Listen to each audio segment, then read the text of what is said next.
And then you just model it a little bit. Set it off. If it's a bad shot, you have to reshoot this thing. Oh, it is what it is. Let's see what you got.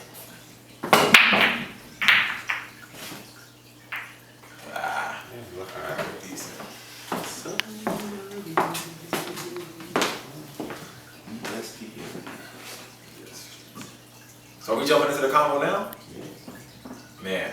Well, after the shot, let's see how he does first. Oh, we can go that way. All right, now we can talk about identity. I mean, look.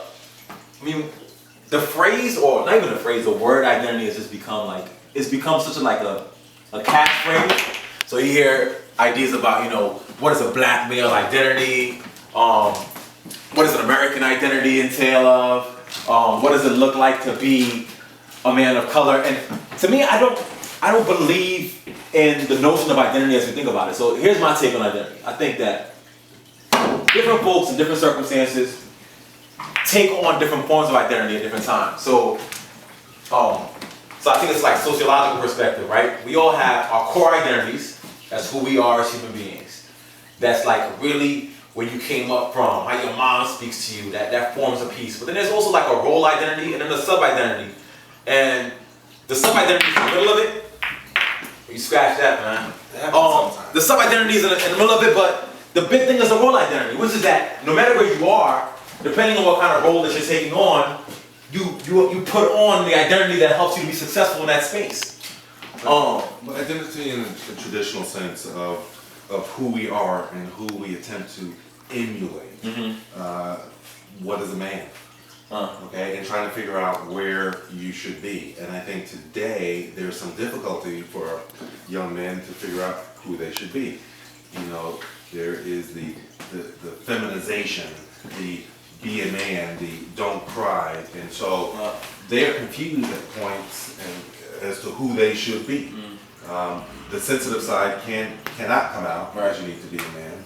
In public, you have to be tough and you have to be hard. But sometimes when you come home, you still, can you be a man or can you not be a man? And so there's so many different kind of aspects to that to let them feel that, okay, I belong here, as well as searching for that uniqueness which makes them themselves. Well, I think, for black males, I think that, we just don't have, oftentimes, we're not given the opportunity to have the space to be able to develop different identities. That's why I talked about this idea of having a role identity, a sub-identity, a core identity, because we're oftentimes given this like really fine space that we have to navigate and be. So black maleness looks like angry, aggressive, hip-hop image, whatever that's supposed to be.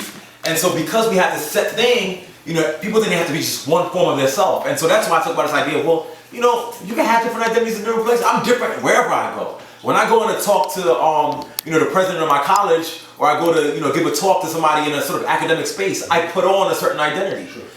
When I'm in the hood, and I'm on a corner, and I'm whooping you a pool, I put on a different identity. And I think, it's okay for us to learn that we have to navigate different spaces, and so you don't have to be an ideal, that you could be authentically who you are in different spaces. What about the deep down core? I mean, those are examples tell us how we functionally operate in society. What about the deep down core that kind of identifies with the individual of who am I? And how do I fit into this society? Who am I individually? Because if you can't figure that out individually, you cannot operate out in society. And so I think we're good at putting on, I won't say masks, but we fit into situational places, for example, with my employer, with my boys, this and that. But deep down inside, who are our young men today? And how do they figure out who they are? Well, you see, you can't figure out who you are if the only models for who you're supposed to be are very limited.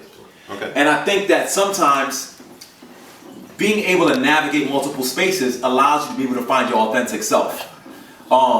Like if you go through different spaces, then all of a sudden you're like, well, okay, I went into this school space, I went into this corner space, I went into this academic space, I went into this legal space, and being able to navigate all those spaces helped me to be able to identify what exactly it is that I am. So you can't form an identity unless you have experiences that are varied to allow you to be awakened to who you're supposed to be. You know what I mean? And so the work is, and this gets back to being a role model, right? When you have multiple role models in different spaces, then you're able to draw from different people to be able to construct who it is that, you know, who you want to be. And a lot of young people just don't have those images. The images that they have are those that are pushed in front of us by media. So then you have, you got a young person in the Bronx, for example, who turns on the TV every day and all he sees is Rick Ross, all he sees is Diddy, and so all of a sudden I construct my identity surrounding the people that have been pushed down my throat. And unless I have a Ken Foot around me, then I don't even see that being a lawyer is part of my narrative. So I don't construct an identity that makes me feel like I can go out and be a lawyer. So it's really about exposure, and it's also about finding self out of that exposure. I mean, in my opinion, that's just my take. Was it okay to be me? That's the question that a lot of young men ask. What has to do with their own, let's for example say sexuality. Their manness, the responsibilities. Is it okay to be who I am? And so sometimes, as you said before, we're limited because this is acceptable, but am I acceptable? And so I think that young men struggle today. In years past, we had traditional roles. Male is a male, a woman is a woman, but now we have so many subparts, and so I think our young men, and particularly, I think men in general, but men of color, they have that extra added burden. Of course. Okay, who am I in society? How do I fit in? And so there's so many different layers. I think I call them masks, because that's what you need to do to survive your day to day.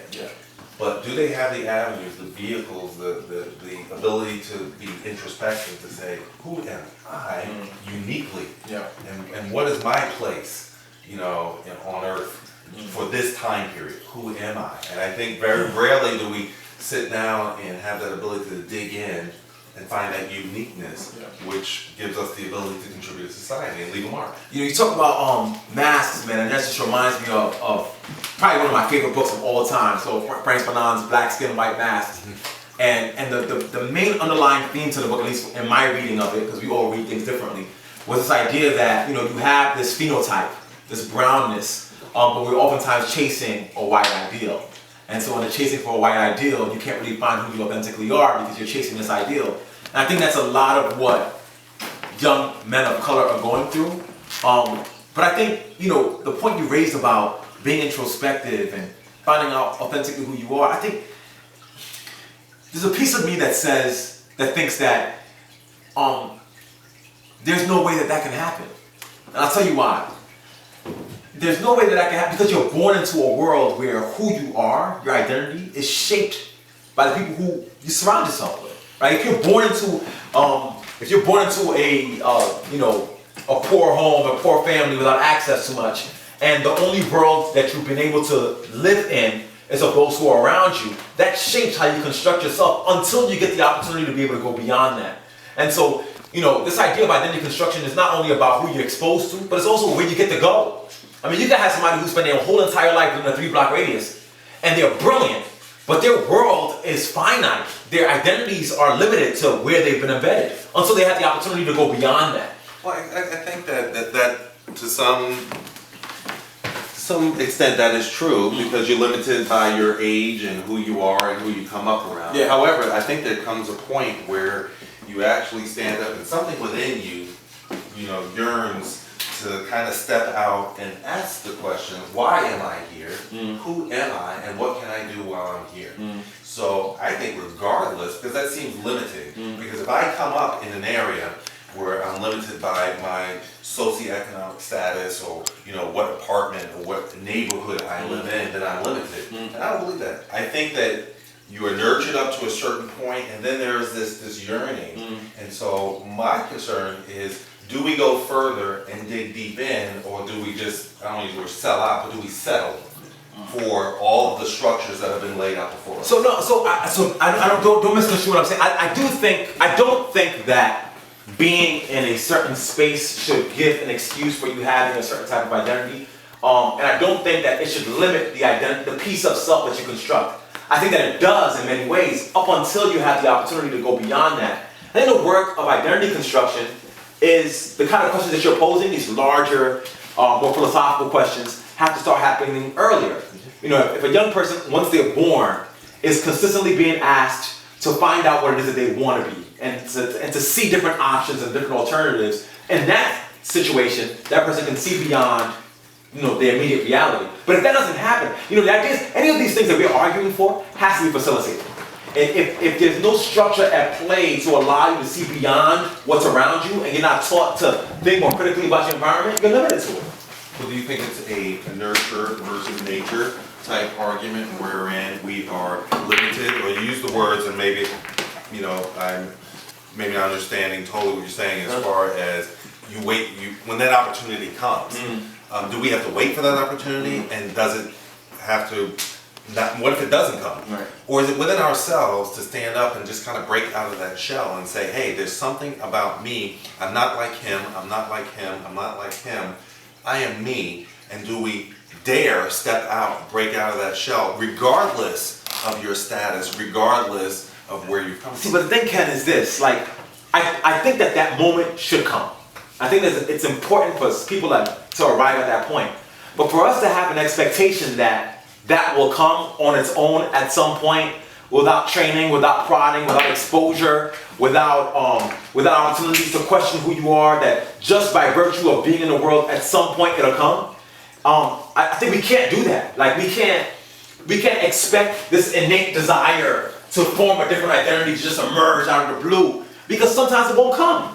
Because the power of what's around you is so strong that it requires us to be really active about the exposure. I'm talking about, listen, if I have a young person in front of me who's 3 years old, from that point on, and if he's in an urban community with no significant role models or no positive role models, from that point on, I'm saying to you, you're amazing, but I am going to physically take you and place you somewhere else. I'm going to introduce you to other people. I'm going to make you travel. I'm going to put you in a school where they ask you, what do you want to be when you grow up beyond what you see?